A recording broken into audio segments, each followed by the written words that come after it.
May mga dapat daw ayusin infrastruktura sa ilang bike lanes sa Metro Manila ayon kay MMDA General Manager Nicolas Torre III.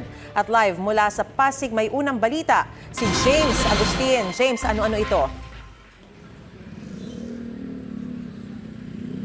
Maris, good morning. Sinuri ni MMDA General Manager Nicolas Torre III ngayong umaga ang kalagayan ng bike lanes sa ilang lugar dito sa Metro Manila habang isinusulong ang kanyang advokasya.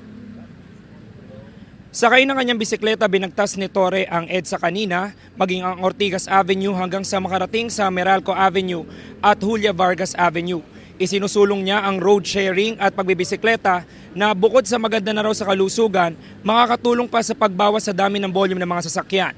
Aminado si Torre na dapat na may mga ayusin sa infrastruktura sa ilang bike lanes. Car-centric nga tayo, ang mga kalsada natin punong-puno palagi, lalo na ngayong rush hour. Kaya inulit ko na naman ang pagbibisikleta sapagkat matagal ko na rin advokasya ito. There is room for everyone and itong bisikleta is kung maiksi lang ang biyahe mo, kung mga 15-20 kilometers lang, kayang-kaya ng bisikleta yan, wala pang isang oras yan. Ang infrastructure, obviously, kailangan natin i-improve, more bike lanes, pero hindi siya naman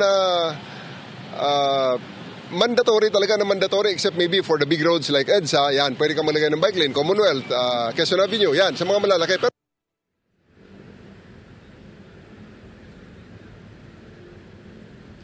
Tumanggi naman siya magkomento ng tanungin kaugnay sa pagpapasa ng 4-star general rank kay PNP Chief Jose Melencio Nartates Jr.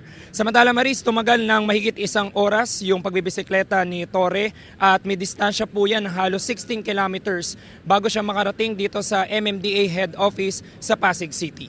Yan ang unang balita. Ako po si James Agustin para sa GMA Integrated News.